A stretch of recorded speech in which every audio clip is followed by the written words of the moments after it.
ہمارے کچھ ساتھی یہ سمجھ رہے ہیں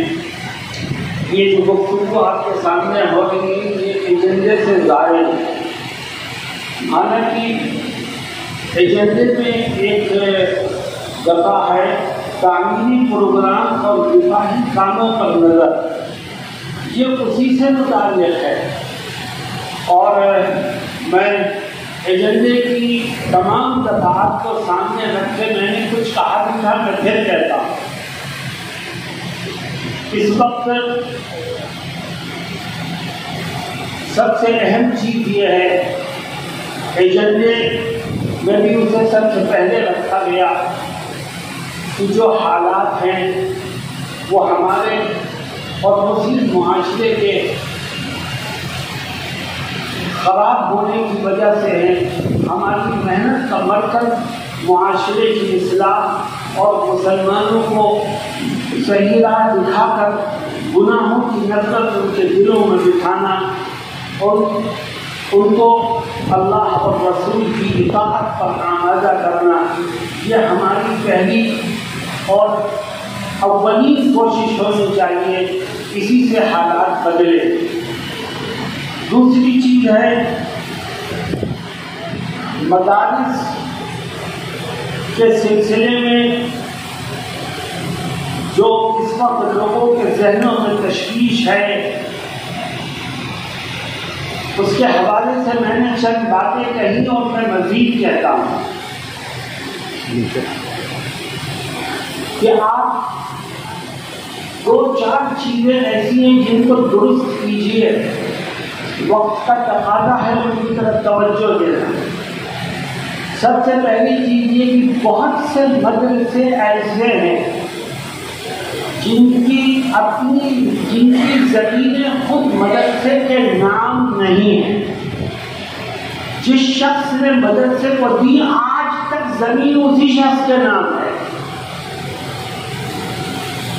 اور اگر مدرسے کے نام ہو بھی گئی ہے تو وقف بورڈ میں اس کا اندراج ہے کہ نہیں۔ اسی طرح سوسائٹی ایکٹ میں مدرسہ آپ کا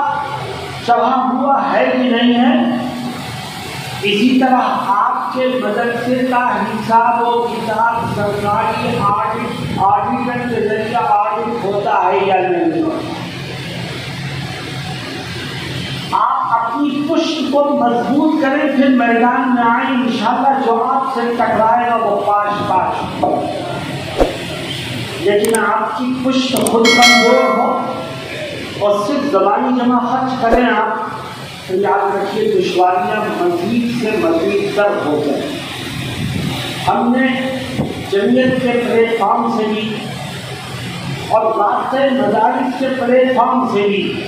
بار بار اس بات کو کہا ہے کہ مدارس چلے ہیں، چل رہے ہیں اور انشاءاللہ چلتے رہیں گے، لیکن قانونی طور پر جن باتوں کو پورا کرنا ہمارے لیے ضروری ہے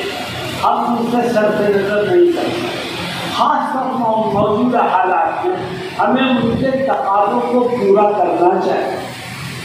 اور آپ کے سامنے ابھی ایک تعلیمی اسکیم پیش کی گئی، وہ بھی در حقیقت میں نے اشارہ کیا تھا کہ آپ کے مدرسے کے تعلیمی نظام کے تحفظ کے لیے یہ بھی ایک بہت بڑی ڈھال ہے۔ آپ اس کو ظاہر نہ سمجھیے، کیونکہ سرکار کی نظر میں جو آپ پڑھا رہے ہیں وہ تعلیم نہیں ہے، جو سرکار کی نظر میں تعلیم ہے آپ اس کو بھی ساتھ لے کے چلیے، تو انشاءاللہ آپ کے لیے بچت کی راہیں کھلے گی۔ رابطۂ مدارس کا ممبر میں بھی ہوں، اس کی مجلس عاملہ، بلکہ رابطۂ مدارس اسلامیہ دارالعلوم دیوبند کی طرف سے یوپی کو 4 زونوں میں تقسیم کیا گیا۔ ایک زون کی ذمہ داری مجھے دی گئی، یوپی زون نمبر 2، جس میں ہمارے ساتھ 165 یا 70 مدارس جوڑے گئے۔ تو جو مشکلات آ رہی ہیں ہم اس کو کھلی آنکھوں دیکھتے ہیں۔ آپ اپنے ایجنڈے سے الگ اس چیز کو مت سمجھیے، موجودہ حالات کی یہ چیز بہت ہے۔ طریقہ کار کیا ہونا چاہیے، اس میں ہم آپ کی مدد کریں۔ آپ اگر نرسری سے لے کے 12ویں تک، 8ویں تک، 10ویں تک اسکول کھولنے کا ارادہ رکھتے ہیں تو آپ اپنے پروگرام بنائیے، دفتر سے رابطہ کیجیے، ہم یہ کرنا چاہتے ہیں۔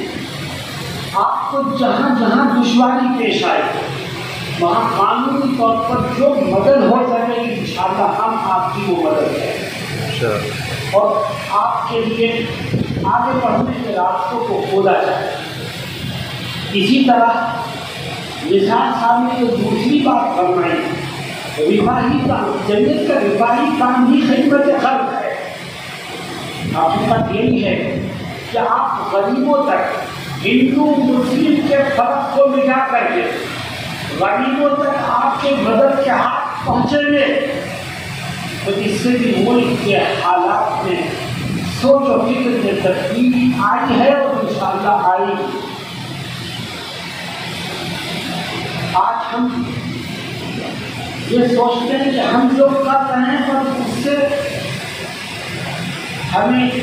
نہ ہٹایا جائے، نہ چھیڑ چھاڑ کی جائے، نہ اس میں رکاوٹ پیش آئے۔ آپ کی سوچ کی ہم تعریف کریں، لیکن اگر کوئی ہماری اس سوچ کے خلاف طاقت کے نشے میں چور ہو کر رکاوٹیں پیدا کرنا چاہے تو مقابلہ کیسے کرو؟ اس کے لیے تو تیار ہونا چاہیے،